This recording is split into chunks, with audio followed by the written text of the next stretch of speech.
Hello friends, welcome to my channel. जैसे कि आप सबको पता है कि 12 पीपीएस का एक एमओयू साइन हुआ है, जिसके बाद सभी बैंकर्स में थोड़ी सी खुशी है कि एटलीस्ट एमओयू साइन हो गया। तो बैंकर्स की जो खुशी है वो तो अलग ही है, बट हम बात करें अगर रिटायरीज़ की तो सभी पेंशनर्स में नाराज़गी है। पेंशनर्स का मानना है कि उनके लिए जो भी डिसीजन लिए जा रहे हैं वो सही नहीं है, और सभी पेंशनर्स चाहते हैं कि उनकी पेंशनर्स आरबीआई पैटर्न पर चेंज की जाए। तो आखिर ये डिमांड क्यों की जा रही है? पेंशनर की पेंशन यदि आरबीआई पैटर्न पे चेंज की जाती है तो उन्हें क्या प्रॉफिट होगा, कितनी उनके पेंशन में बढ़ोतरी होगी।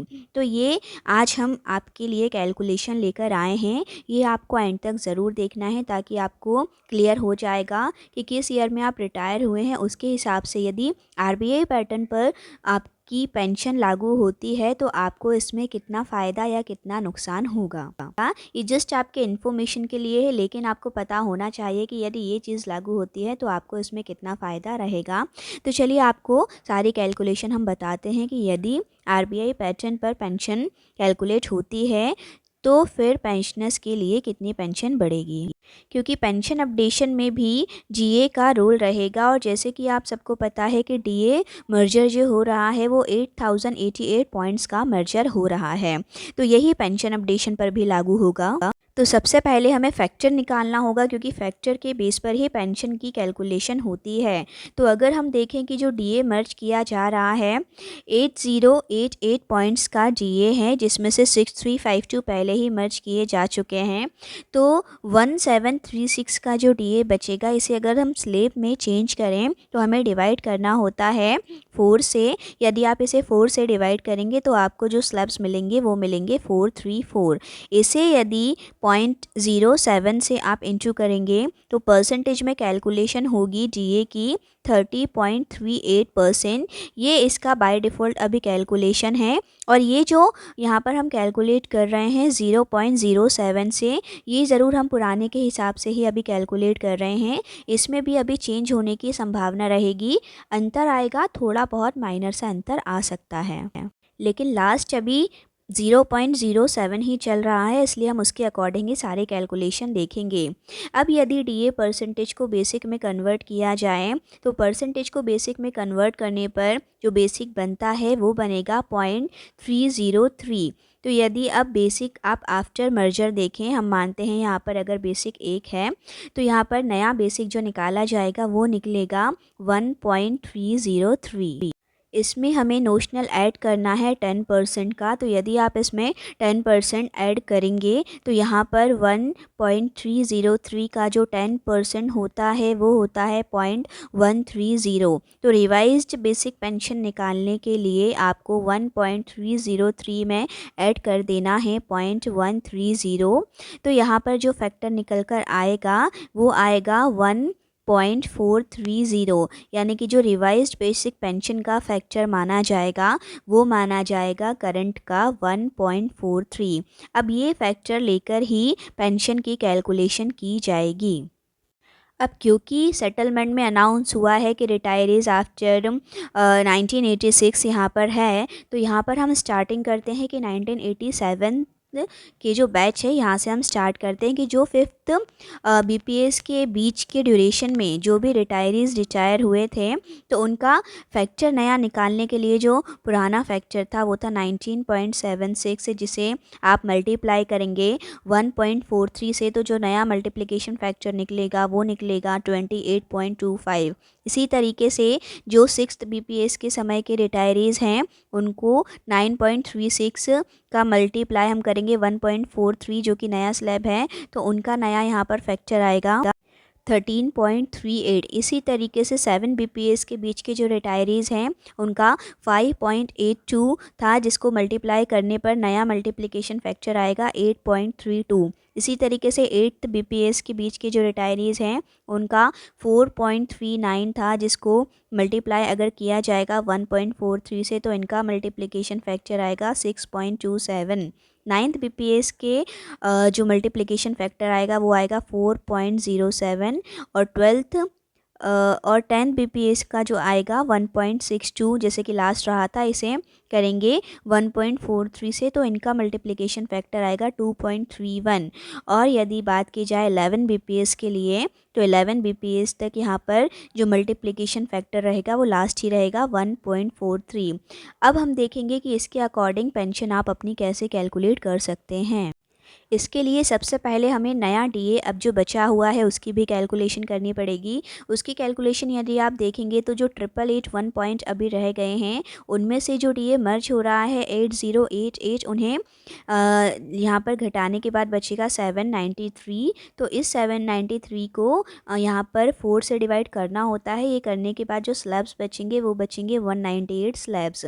तो 6352 जो कि पुराना यहाँ पर बेसिक ऑलरेडी मर्ज था, वहाँ पर अब 0.07 जो कि फिक्स्ड है, अभी इसमें आगे चेंज आ सकता है, उसको आप इंटू करके डिवाइड करेंगे जितने मर्ज हो रहे हैं 0.8088 से।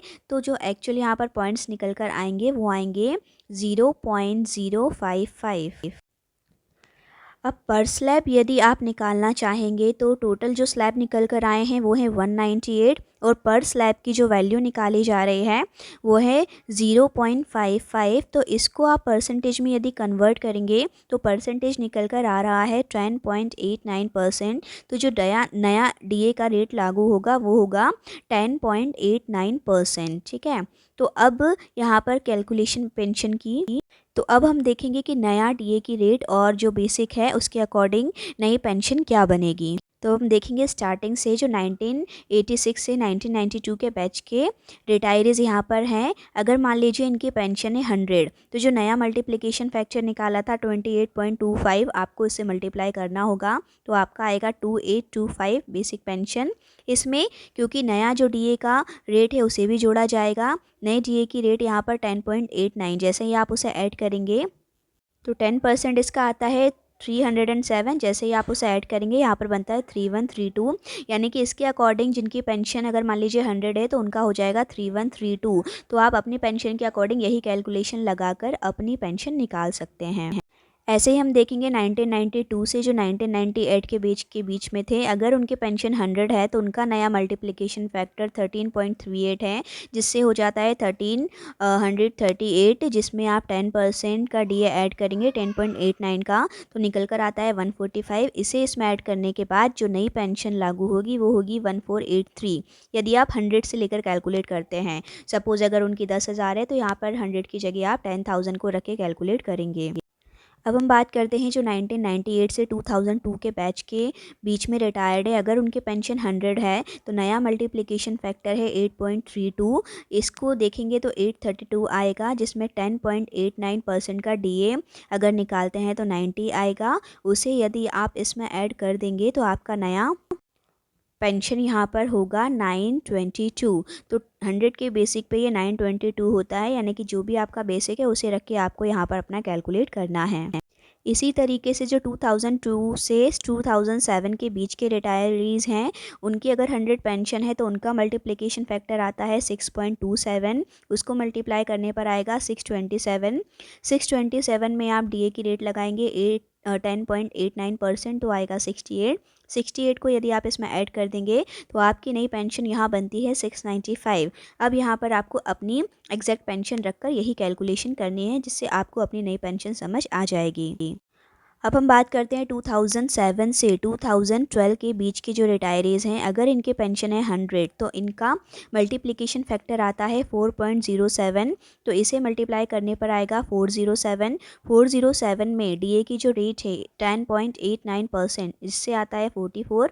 यदि आप 44 को 407 में ऐड करेंगे तो नई पेंशन यहाँ निकल कर आती है 451। तो यहाँ 100 की जगह अपनी पेंशन रख के आप कैलकुलेशन करेंगे तो आपको पता चलेगा कि आपकी नई पेंशन क्या होगी। और इसी तरीके से आप देखेंगे 2012 से लेकर 2017 के बैच के रिटायरीज जिनकी अगर 100 पेंशन है तो उनका मल्टीप्लिकेशन फैक्टर आता है 2.31। तो 100 का 2.31 से इंटू आप करते हैं तो 231 आएगा। 231 में यदि डीए की रेट लगाई जाए 10.89% तो आता है 25। यदि 231 में 25 को आप ऐड करेंगे तो नई पेंशन जो आती है वो आती है 256। तो इस तरीके से यहाँ पर इनकी पेंशन कुछ इस तरीके से निकलेगी। और ऐसे ही लास्ट आप देखें यदि 2017 से 2022 तक के जो यहाँ पर रिटायरीज़ रहेंगे, यदि 100 उनकी पेंशन है तो उनका मल्टीप्लिकेशन फैक्टर लास्ट आया है 1.43।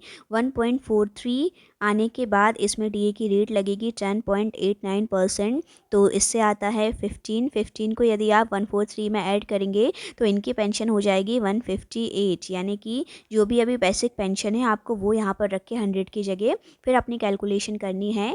तो ये इस तरीके से आरबीआई पैटर्न पर यदि आपकी पेंशन लागू होती है तो आपकी पेंशन में कुछ इस तरीके से बढ़ोतरी आपको देखने को मिलेगी। तो आप सभी अपनी अपनी पेंशन के अकॉर्डिंग यही कैलकुलेशन देख के अपनी कैलकुलेशन भी कर सकते हैं। तो आपको पता चलेगा कि यदि आरबीआई पैटर्न पर लागू होता है तो आपके पेंशन में कितनी बढ़ोतरी आ सकती है। इसी कारण से सभी पेंशनर्स यहाँ डिमांड कर रहे हैं कि उनकी पेंशन में यदि बदलाव हो तो वो आरबीआई पैटर्न पे हो।